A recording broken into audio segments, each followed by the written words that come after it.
Good evening everyone. Self study CG TET में आप सभी का स्वागत है। यदि आप हमारे वीडियो में नए हैं तो चैनल को सब्सक्राइब कर लें और बेल आइकन को प्रेस कर लें, जिससे आपको हमारे वीडियो का नोटिफिकेशन मिलता रहे। तो आज की वीडियो है सीजी टेट और टीचर भर्ती वर्ग 3 का, जिसमें पर्यावरण की इकाई 5 देख रहे थे। इसमें है आज का जो वीडियो है दूसरा भाग है। इससे संबंधित जो है आपको 2 से 3 नंबर देखने को जरूर मिलेंगे, तो वीडियो को शुरू से अंत तक जरूर देखिएगा। चलिए स्टार्ट करते हैं। टॉपिक है क्षेत्र भ्रमण, और यहाँ से जो है सीजी टेट और टीचर भर्ती में 1 नंबर के प्रश्न पूछा जाता है। क्षेत्र भ्रमण को शिक्षण प्रक्रिया का एक महत्वपूर्ण साधन माना गया है। इसके माध्यम से बच्चों को वास्तविक परिस्थिति में ले जाकर विषय का व्यवहारिक तथा प्रत्यक्ष ज्ञान दिया जाता है। साथ ही क्षेत्र भ्रमण बच्चे एवं शिक्षकों को ऐसे विषयों जिनका अध्ययन कक्षा में करना मुश्किल होता है, जैसे नदी, पेड़ पौधे, मिट्टी के प्रकार, फसल, उद्योग, ये सभी चीज़ों का जो है प्रत्यक्ष रूप से बच्चों को अवलोकन किया जाता है, करने और आत्मविश्वास में वृद्धि लाता है। इससे बच्चों में मुख्य रूप से अवलोकन की वर्गीकरण, विश्लेषण क्षमताओं आदि का विकास होता है। शिक्षार्थी विषय के प्रति अधिक रुचि लेने लगते हैं। तो क्षेत्र भ्रमण को इसलिए कराया जाता है कि जैसे कि हम बच्चों को पेड़ पौधों के बारे में या किसी औद्योगिक क्षेत्र के बारे में, झरना के बारे में, पर्वत पहाड़ के बारे में अगर उसको हम दिखाना चाहते हैं, तो जो चीज़ों को हम प्रत्यक्ष रूप से जो है दिखा सकते हैं, जिसको हम कक्षा में नहीं दिखा सकते, उन सभी चीज़ों को दिखाने के लिए क्षेत्र भ्रमण पर ले जाए जाते हैं। और उससे बच्चे जो है खुद से जब देखते हैं, अनुभव करते हैं, उसमें वर्गीकरण करते हैं, विश्लेषण करते हैं, इन सभी का जो है क्षमता का विकास खुद उनमें होने लगता है, और जो है शिक्षार्थी उस विषय पर धीरे धीरे उसमें अधिक रुचि लेने लगता है। यही है क्षेत्र भ्रमण का जो है उद्देश्य। क्षेत्र भ्रमण की पूर्व की तैयारी, और क्षेत्र भ्रमण पर जाते समय अपने साथ क्या क्या सामग्री लेकर जा सकते हैं। यहाँ से प्रश्न बन सकते हैं, मोस्ट इंपॉर्टेंट है, क्योंकि ये कंफ्यूज करने के लिए एक प्रश्न यहाँ से पूछ सकते हैं। अगर इसको नहीं पढ़े रहेंगे तो इसमें से प्रश्न जो है पक्का गलत होगा। तो एक बार इसको जरूर देखिएगा। तो कौन कौन सी सामग्री जो है क्षेत्र भ्रमण पर जाते समय ले जा सकते हैं? अखबार, पुरानी पत्रिकाएँ, रद्दी कागज, कॉपी पेंसिल, एक झोला, गीला कपड़ा जिसको तौलिया या रुमाल, खोदने के लिए खुरपी, चाकू आदि रख लें। तो ये सभी जो सामग्री है क्षेत्र भ्रमण पर ले जा सकते हैं। तो अगर आप इसको अच्छे से नहीं पढ़े रहेंगे तो ये जो तीसरा ऑप्शन है गलत हो सकता है। इसको कंफ्यूज करने के लिए पूछा जा सकता है। यहाँ पर जो है कौन सा इसमें से सही है या कौन सा इसमें से गलत है, इस तरीके से प्रश्न बन सकता है। तो आप इसको एक बार जरूर देखिएगा। अगला है पत्तियों की जमावट। एकल पत्ती, किसी पत्तियों में डाली पर एक जगह से एक ही पत्ती निकलती है, इसे एकल पत्ती कहते हैं। जैसे ये डाली है और यहाँ पर जो पत्ती निकली है, एक इधर से निकली है, एक यहाँ से निकली है, एक यहाँ से निकली है, तो ये जो है एकल पत्ती है। अलग अलग जगह से एक पत्ती ही निकली है। इस डाली में जो है एक एक पत्ती निकली है, लेकिन उसके सीधे में निकली है, तो इसको जोड़ीदार पत्ती कहते हैं। और ये जो है यहाँ पर जो है एक ही जगह से जो है एक से अनेक पत्तियाँ निकली है, इसलिए इसको गुच्छेदार पत्तियाँ कहते हैं। अगला है जड़ों का अध्ययन। जड़ 2 प्रकार के होते हैं, मूसला जड़ और अपस्थानिक जड़। तो मूसला जड़ में जो है जो जड़ें निकलती है वह जमीन के अंदर गहराई तक जाती है, और इससे जो है अनेक शाखाएं निकलते हैं। ये जो है मूसला जड़ है। और ये जो जड़ है अपस्थानिक जड़, इसकी जो जड़ें होती है एक ही जड़ से अनेक शाखाएं, छोटे छोटे रेशेदार जड़ें निकलती है, और यह जो ज़्यादा गहरा नहीं जाता, ये जमीन के जो है ऊपरी परत तक ही रहता है। इसको जो बोलते हैं अपस्थानिक जड़ या रेशेदार जड़। तो यहाँ से प्रश्न जो बनता है वह जो है सीटेट एनसीईआरटी की प्रश्न बनता है। देखते हैं कौन कौन से प्रश्न बन सकता है यहाँ से। पर्यावरण अध्ययन की कक्षा में शिक्षिका ने अदरक को तना कहा क्योंकि यह 2022 में भी आया हुआ है। इसका स्वाद तीखा होता है, इसमें पर्व और पर्व संधियाँ होती है, इसमें भोजन का संग्रह होता है, इसका रंग हरा नहीं है। तो शिक्षिका ने अदरक को तना क्यों कहा है? इसमें पर्व और पर्व संधियाँ होती है, जिसकी वजह से अदरक को हम फिर से उगा सकते हैं। अगला है शिक्षक अवलोकन के किस उपकरण के अंतर्गत बच्चे की सीखने में प्रगति की जानकारी एकत्रित करने का उनका रिकॉर्ड रखते हैं। यह 2022 अभी आया हुआ है। जांच सूची, पोर्टफोलियो, क्रम निर्धारण पैमाना, उपाख्यानात्मक अभिलेख। तो जिसमें बच्चे के जो है सीखने की जो प्रगति पत्रक भरते हैं वह रिकॉर्ड जो है किस में रखते हैं, तो वह पोर्टफोलियो के माध्यम से करते हैं। अगला है निम्नलिखित में से क्या परियोजना प्रोजेक्ट कार्य के सोपान के अंतर्गत नहीं आता? इसमें नहीं आता पूछा गया है। परिस्थिति प्रदान करना, इन सभी का जो है थ्योरी जो है आगे पढ़ेंगे। रिकॉर्ड करना, लागू करना या कार्यान्वित करना, निर्दिष्ट प्रतिक्रियाएं देना। यहाँ पर जो है निगेटिव पूछा गया है, तो निगेटिव जो है निर्दिष्ट प्रतिक्रियाएं देना है, बाकी जो है सभी पॉजिटिव है। ये प्रोजेक्ट परियोजना के कार्य के सोपान है। अगला है, विद्यालय में प्रयोगशाला में प्रयोग करते समय इनमें से किसका विकास नहीं होता? प्रयोगशाला में प्रयोग करने से छात्रों में सोचने, विचारने, निरीक्षण करने तथा निर्णय करने की क्षमता विकसित होती है। ये जो है सकारात्मक है, सही है, लेकिन यहाँ पर जो है नकारात्मक पूछा गया है, ये जो ऑप्शन है गलत हो जाता है। अगला है, प्रयोगशाला में आत्मविश्वास, आत्मानुशासन की भावनाओं का जन्म होता है, तो ये भी जो है सकारात्मक है, ये भी यहाँ पर निगेटिव हो जाता है। प्रयोगशाला के अभाव में छात्रों को विज्ञान का सच्चा ज्ञान प्राप्त होता है। यहाँ पर प्रयोगशाला के अभाव में बोल रहा है, इसलिए जो है गलत हो जाता है। यहीं पर ये जो आंसर है गलत आंसर है, इसलिए इसका आंसर जो है सही है। यहाँ पर निगेटिव हो रहा है, ये अभाव में सच्चा ज्ञान प्राप्त हो रहा है, जबकि अभाव ना होता ये। प्रयोगशाला में सामूहिक रूप से कार्य करने में छात्रों की सामाजिक गुणों का विकास होता है, तो होता है, इसलिए ये भी जो है गलत है।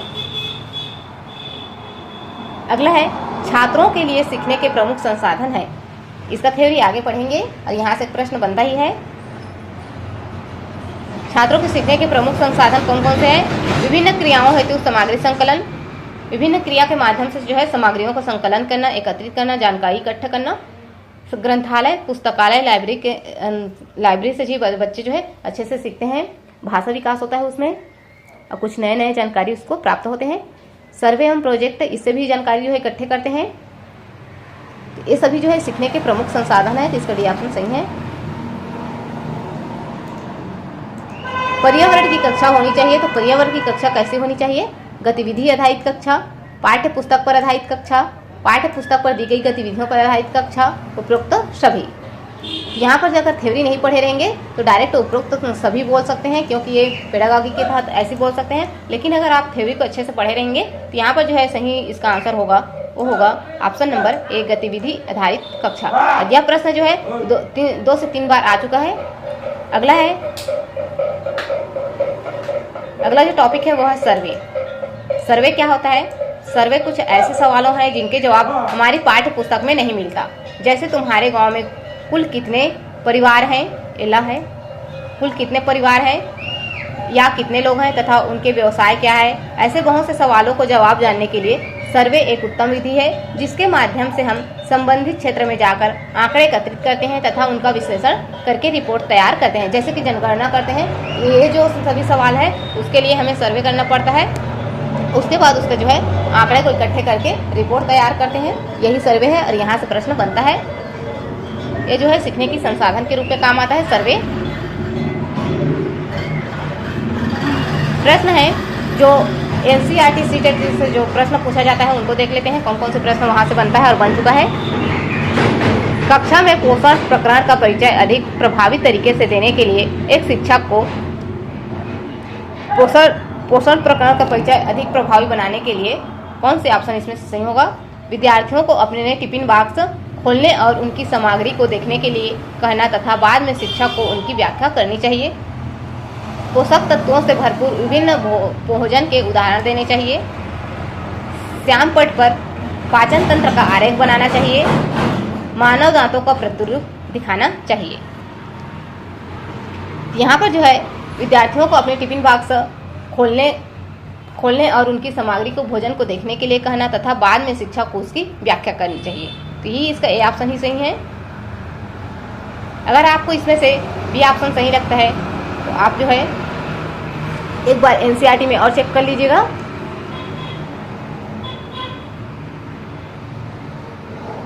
अगला प्रश्न है, निम्नलिखित में से उसे चुनिए जो अपनी मादा की पहचान उसकी गंध से कई किलोमीटर से ही कर लेता है।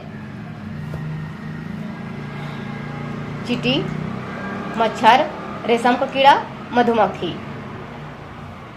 तो चींटी जो है अपने रास्ते में वह जो है लाइन से कतार में चलती है और यह जो है फार्मिक एसिड छोड़ते हुए चलती है। और मच्छर जो है यह जो है मच्छर जो है मलेरिया फैलाने का कार्य करता है। और ये जो रेशम का कीड़ा है, यह जो है इसका सही आंसर रेशम का कीड़ा है। यह अपने मादा की गंध से जो है कई किलोमीटर दूर में जहाँ भी रहे उसकी जो मादा है उसको पहचान लेती है। इसका सी ऑप्शन सही है। और मधुमक्खी जो है छत्ते में रहती है, यहाँ से रानी मधुमक्खी ऐसे कर कुछ प्रश्न पूछ सकता है। इसमें से जो 4 ऑप्शन है, चारों ऑप्शन से जो है सीटेट में प्रश्न आता है और सीटेट में जो एनसीईआरटी के जो भी प्रश्न है वो यहाँ भी पूछा जाता है, इसलिए चारों ऑप्शन को और अच्छे से देख लीजिएगा, यहाँ से प्रश्न बन सकता है। अगला है, आवासीय पुनर्वास केंद्रों द्वारा निम्नलिखित में से कौन से उपचार दिए जाते हैं? सामूहिक कार्य, मनोवैज्ञानिक हस्तक्षेप, सामाजिक कुशलता का प्रशिक्षण। तो ये सभी का जो है आवासीय पुनर्वास केंद्रों द्वारा निम्नलिखित में से उपचार दिया जाता है, तो उपरोक्त सभी। इनमें से कौन सा कथन कक्षा में आयोजित गतिविधि के संबंध में गलत है? यहाँ पर गलत है पूछा गया है। गतिविधि समूह में ही की जा सकती है, गतिविधि उत्सुकता जगाती है, गतिविधि में शिक्षक की भागीदारी न्यूनतम होनी चाहिए, गतिविधि में चुनौती का तत्व मौजूद होना चाहिए। ये प्रश्न जो है 2 से 3 बार आ चुका है। इसका सही आंसर जो होगा वो होगा ऑप्शन नंबर ए, गतिविधि समूह में ही की जाती है, क्योंकि ही जो है निगेटिव है, यहाँ पर गलत आंसर ही पूछा गया है, तो ये ऑप्शन सही है। अगला है, रीमा आज पर्यावरण अध्ययन की कक्षा में जड़ विषय पर चर्चा करेगी, वह इनमें से किस समूह की वस्तुएं कक्षा में लेकर जाएगी? रीमा जो है कक्षा में जो है जड़ विषय पढ़ाना चाहती है, जड़ विषय के बारे में चर्चा करना चाहता है। बच्चे को जो है जड़ के बारे में जानकारी करने के लिए उसमें कौन कौन से सामग्री जो है बच्चे के पास ले जाएगी, जिससे जो है बच्चे अच्छे से समझ सके। यहाँ पर जो है चुकंदर, आलू, अदरक। चुकंदर जो है जड़ है, आलू जो है तना है, अदरक भी तना है, तो ये ऑप्शन जो है गलत हो गया। दूसरा जो है गाजर जो है जड़ है और हल्दी जो है यह तना है और अदरक भी तना है, तो ये ऑप्शन भी जो है बी ऑप्शन ये भी गलत हो गया। तीसरा जो है सी ऑप्शन शकरकंद, यह भी जो है जड़ है और मूली जो है यह भी जड़ है, हल्दी जो है तना है, तो सी ऑप्शन भी गलत हो गया। गाजर जो है जड़ है, चुकंदर भी जड़ है और मूली भी जड़ है, तीनों जो है जड़ है, इसलिए डी ऑप्शन सही है। यही जड़ का समूह है। अरे प्रश्न सीटेट का है, एनसीईआरटी का, तो इसमें भी पूछा जाता है इस प्रश्न को। अब है विद्यालय में बच्चों को प्रोजेक्ट कार्य कैसे कराएं, तो इसका थोड़ा सा हम थ्योरी लिखे हैं, इसको थोड़ा थोड़ा पढ़ देते हैं। प्राथमिक स्तर की शिक्षा पूरी करने के पश्चात प्रत्येक बच्चे से यही उम्मीद की जाती है कि वह अपने दैनिक जीवन की छोटी छोटी समस्याओं को आसानी से हल कर सके, अपनी परिवार की आय व्यय का लेखा जोखा रख सके, अपने खेती उत्पादन का हिसाब किताब रखते हुए फायदा एवं नुकसान का पता कर सके, यदि घर में दुकान है तो उसके फायदे एवं घाटे का आकलन कर सके। लेकिन अधिकतर बच्चे प्राथमिक स्तर की पूरी पाठ्य सामग्री के अध्ययन के बाद भी इस प्रकार के हिसाब रखने में सक्षम नहीं बन पाते हैं। इसका मुख्य कारण जो देखने में आया है वह है कि बच्चों को सैद्धांतिक ज्ञान होता है, लेकिन प्रायोगिक ज्ञान में वह कमजोर है। एक एक बार आप इसको पढ़ लीजिएगा, क्योंकि विद्यालय स्तर पर बच्चों को इस संबंध में विशेष प्रायोगिक ज्ञान नहीं दिया जाता है। इसके लिए शिक्षक को चाहिए कि पाठ्य वस्तु में दी गई विषय वस्तु को पढ़ाते समय दैनिक जीवन की आवश्यकता से जोड़ते हुए शिक्षण कार्य कराए। बच्चों को इससे संबंधित छोटे छोटे प्रोजेक्ट कार्य भी विद्यालय में कराए, इससे बच्चों को खोजी प्रवृत्ति को बढ़ावा मिले। यानी कि इसमें सारांश ये है कि बच्चों को जो है जो भी इसमें प्रोजेक्ट कार्य से संबंधित है कि बच्चों को हम उसके दैनिक जीवन में जो भी उसकी रोजमर्रा की जिंदगी है उसमें जो है खेती बाड़ी, अपनी दैनिक जीवन में लाभ हानि, इन सभी के बारे में अच्छे से जानकारी हो प्राप्त हो। सिर्फ जो है प्राथमिक स्तर में जो है व्यवहारिक ज्ञान ही नहीं देना चाहिए, उसको जो है प्रोजेक्ट कार्य भी देना चाहिए, जिससे जो है बच्चे जो है व्यवहारिक ज्ञान में अच्छे से उसको कर पाए।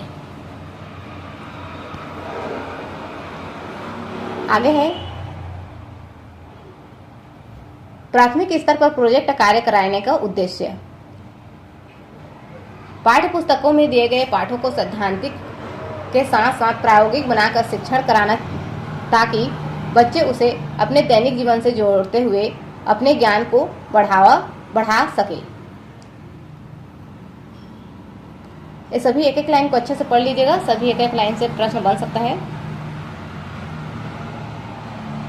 प्राथमिक स्तर के प्रोजेक्ट कार्य कराते समय निम्न चरणों को ध्यान रखते हुए प्रोजेक्ट कार्य कराएं तो बच्चे आसानी से कर सकता है। ये इम्पोर्टेंट है, यहाँ से अच्छे से देखिएगा।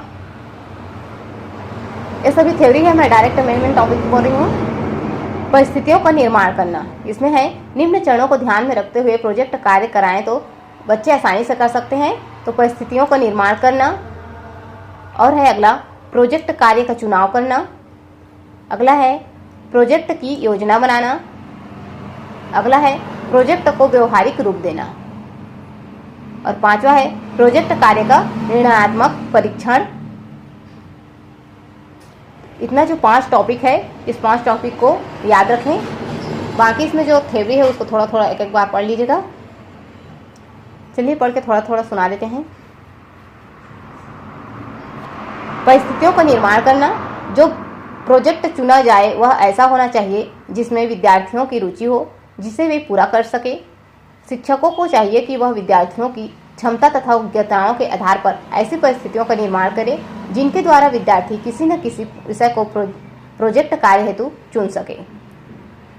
अगला है प्रोजेक्ट कार्य का चुनाव। विद्यार्थी ने जिन जिन परिस्थितियों का अध्ययन किया है उनके आधार पर उनके सामने भिन्न भिन्न समस्याएं आएगी।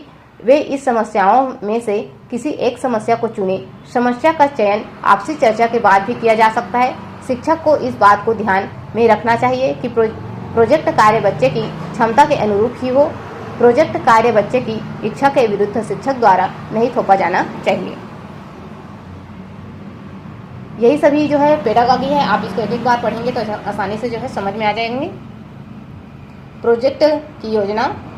प्रोजेक्ट की योजना बनाते समय बच्चे एवं शिक्षक के बीच आपसी विचार विमर्श किया जाना चाहिए। विशेषकर शिक्षक को उनका कठिनाइयों पर बच्चों के साथ चर्चा करनी चाहिए जो उनके सामने आ सकती है। चर्चा के बाद विद्यार्थी द्वारा भिन्न भिन्न विचारों को कहीं रफ में लिख लेना चाहिए ताकि आगे कार्य करने में उनका सहयोग ले सके। अगला है प्रोजेक्ट को व्यवहारिक रूप देना। योजना बनाने के बाद विद्यार्थी अपने कार्य को पूरा करने में लग जाते हैं। प्रोजेक्ट कार्य की सफलता के लिए आवश्यक है कि शिक्षक निरीक्षण कार्य करते समय विद्यार्थियों की रुचियों और क्षमताओं का पूरा ध्यान रखे। पांचवा है प्रोजेक्ट कार्य का निर्णयात्मक परीक्षण। प्रोजेक्ट कार्य पूरा हो जाने के बाद विद्यार्थी द्वारा अपने कार्य का स्वयं निरीक्षण तथा मूल्यांकन करना चाहिए। यदि कुछ कमी रह गई तो शिक्षक एक विद्यार्थी साथ मिलकर पूरा करें। इस प्रोजेक्ट कार्य के बाद शिक्षक द्वारा बाद में बच्चे से जानने का प्रयास करना चाहिए कि उसने इससे क्या नई बात सीखी। इस तरह से इस प्रोजेक्ट से संबंधित जो है एक प्रश्न आता है, आप इसको एक बार बस पढ़िएगा, समझ में आ जाएंगे। इसके जो 5 पॉइंट है उसको याद रखें, कौन कौन से पॉइंट है उसको। चलिए इससे कौन कौन से प्रश्न बन सकते हैं देखते हैं। प्रोजेक्ट कार्य कराए जाने का प्रमुख उद्देश्य है। यह सुपरटेट 2019 में आया हुआ है। निम्न में से क्या है? सैद्धांतिक शिक्षण, प्रायोगिक शिक्षण, क्षमता का आकलन, स्वमूल्यांकन। तो प्रोजेक्ट कार्य कराए जाने का प्रमुख जो उद्देश्य है वह है प्रायोगिक शिक्षण। पी ऑप्शन सही है। अगला प्रश्न है निम्नलिखित कथनों पर विचार करें। यह 2014 में आया हुआ है। प्रोजेक्ट कार्य उच्च शिक्षा के क्षेत्र में ही कराया जा सकता है। यह जो है मोस्ट इम्पोर्टेंट है, ये आएगा प्रश्न, या एमपी प्रश्न है। प्रोजेक्ट कार्य उच्च शिक्षा के क्षेत्र में ही कराया जा सकता है। प्रोजेक्ट तैयार करने में बहुत धन की आवश्यकता होती है। प्राथमिक स्तर पर प्रोजेक्ट नहीं कराए जाने चाहिए। प्रोजेक्ट की योजना बनाते समय विद्यार्थियों के रुचियों और क्षमताओं का ध्यान रखना चाहिए। प्रोजेक्ट कार्य उच्च शिक्षा के क्षेत्र में ही कराया जाना चाहिए। यहाँ पर जो है उच्च शिक्षा के क्षेत्र में ही आ गया, तो ये जो है निगेटिव हो गया, ये जो है नकारात्मक हो गया। प्रोजेक्ट तैयार करने में बहुत धन की आवश्यकता होती है, यह भी जो है कट गया। प्राथमिक स्तर पर प्रोजेक्ट नहीं कराया जाना चाहिए, यह भी जो है कट गया। प्रोजेक्ट की योजना बनाते समय विद्यार्थियों के रुचियों और क्षमताओं का ध्यान रखना चाहिए, यह जो है सही है। तो इसका जो राइट आंसर है वह है कथन नंबर डी सही है, केवल डी ही सही है। प्रोजेक्ट की योजना बनाते समय विद्यार्थियों की रुचियों और क्षमताओं का ध्यान रखना चाहिए। तो पर्यावरण में जो है निगेटिव और पॉजिटिव ही ज़्यादा पूछा जाता है पेडागॉजी से संबंधित, तो इसको ध्यान में जरूर रखिएगा।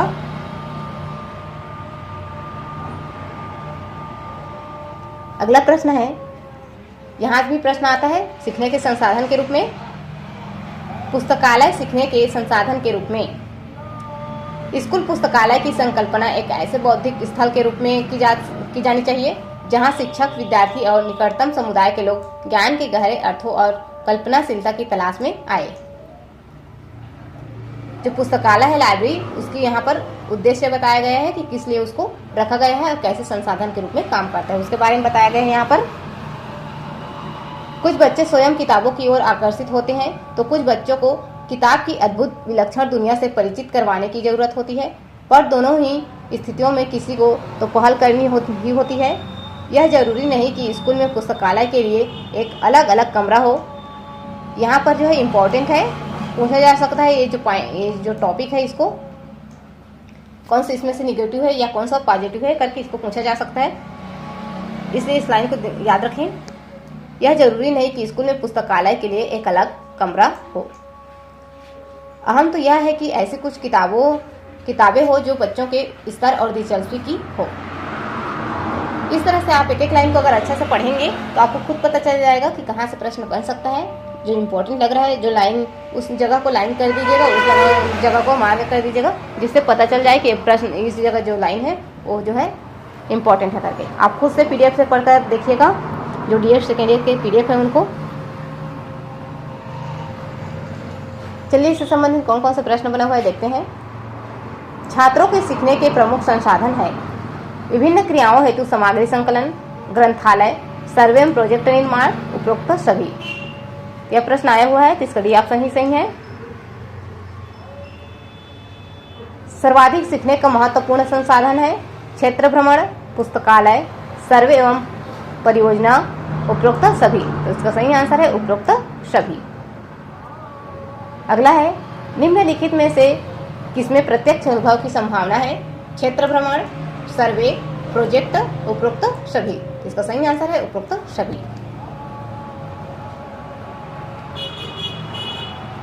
अगला प्रश्न है निम्नलिखित में कौन सी पर्यावरण कक्षा में गतिविधि है? श्यामपट्ट का प्रयोग, चित्र भ्रमण, फील्ड भ्रमण, उपरोक्त सभी। इसमें से कौन सा जो है कक्षा में गतिविधि है? गतिविधि पूछा गया है। यह प्रश्न जो है मेरे द्वारा बनाया हुआ प्रश्न है। श्यामपट्ट का प्रयोग, चित्र पढ़ना, फील्ड भ्रमण, उपरोक्त सभी। इसका सही आंसर है उपरोक्त सभी। अगला प्रश्न है नीचे पौधे के बारे में बच्चों के कुछ सहजानुभूत विचार दिए गए हैं, इनमें से कौन सा विचार वैज्ञानिक दृष्टि से ठीक है? घास एक पौधा नहीं है, कुछ सब्जियां फल होते हैं, बीज किसी पौधे का हिस्सा नहीं होती, गाजर और बंद गोभी पौधे नहीं हैं। तो घास एक पौधा नहीं है, तो पौधा नहीं है तो क्या यह पेड़ है? ऐसे तो भी नहीं है, इसलिए ये जो ऑप्शन ए ऑप्शन है गलत है। कुछ सब्जियां फल होते हैं, जरूर कुछ सब्जियां जो है फल होते हैं, बी ऑप्शन ही सही है। बीज किसी पौधे का हिस्सा नहीं है, बीज जो है पौधे का हिस्सा है, और गाजर और बंद गोभी भी पौधा है, इसलिए ये जो है तीनों ऑप्शन कट होता है, बी ऑप्शन सही है। अगला है, और यह भी जो है यह सीटेट NCERT का ही प्रश्न है। नीचे दिए गए खाद्य पदार्थों के किस समुच्चय में लौह तत्व प्रचुर मात्रा में होता है? बंद गोभी, भिंडी, गुड़, आंवला, पालक, गुड़, आंवला, पालक, आलू, आंवला, आलू, टमाटर। तो किसमें होता है लौह तत्व वाला समूह? तो है आंवला, पालक और गुड़। तो यहाँ पर जो NCERT से जो भी प्रश्न बनता है पर्यावरण में, उन प्रश्नों को रखे गए हैं। कांच के जार तथा बोतलों को उनमें अचार भरने से पूर्व सूर्य की धूप में अच्छी तरह से सुखाया जाता है। ऐसा क्यों करते हैं? तो उसमें जो नमी होता है उनको पूर्णतः हटाने के लिए। इसका भी ऑप्शन ही सही है।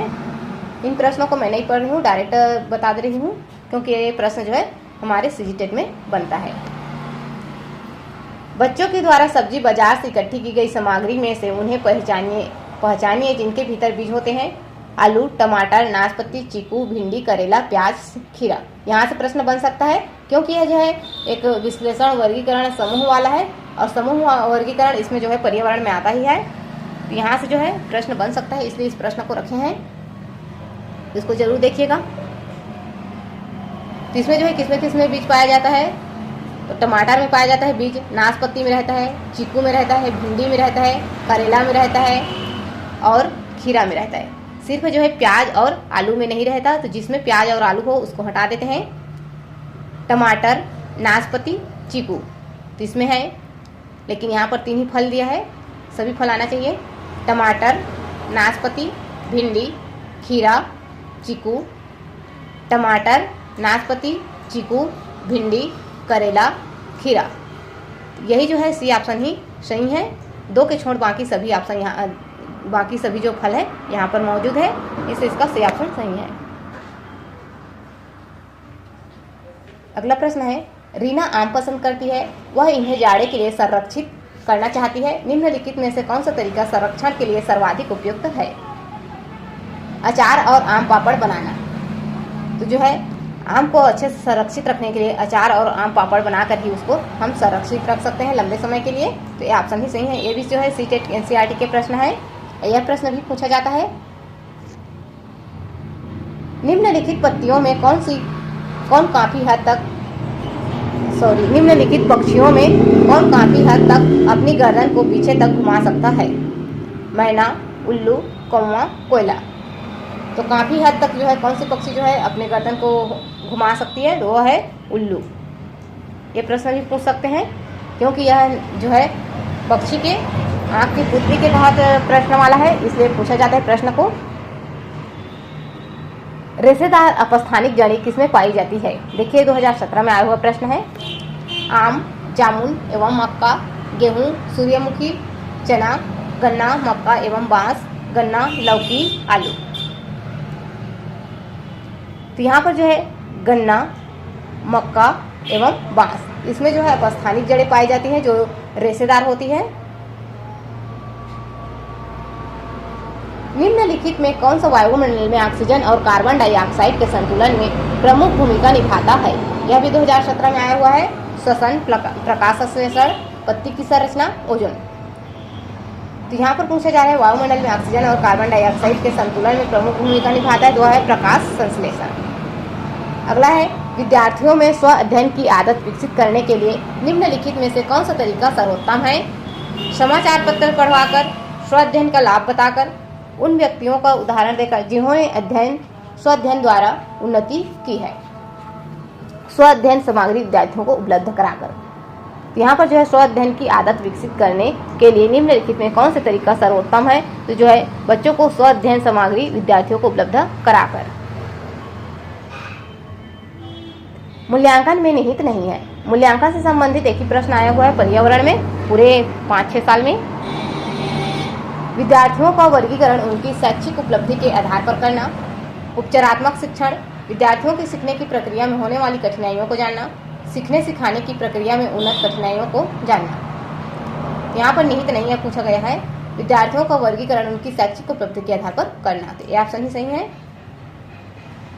अगला प्रश्न है, कक्षा 5 की जानकी अक्सर कक्षा में होने वाली गतिविधियों में रुचि नहीं लेती है। इस समस्या को हल करने का सर्वोत्तम उपाय हो सकता है। इस प्रकरण को प्रधानाचार्य को सूचित करना, उसे जानकी को खेलकूद की कक्षा में जाने से रोकना, इस प्रकरण के कारणों का पता लगाना और जानकी को परामर्श देना। यही जो है सी ऑप्शन है इसका सही आंसर है।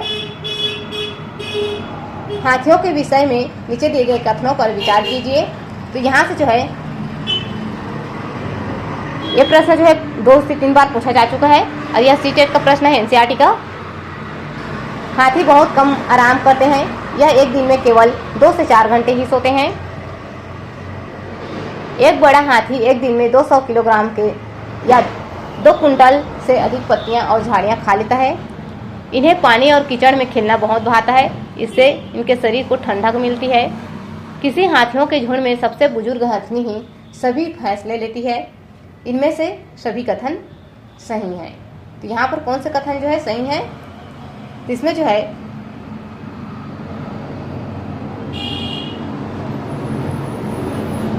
डी और ए।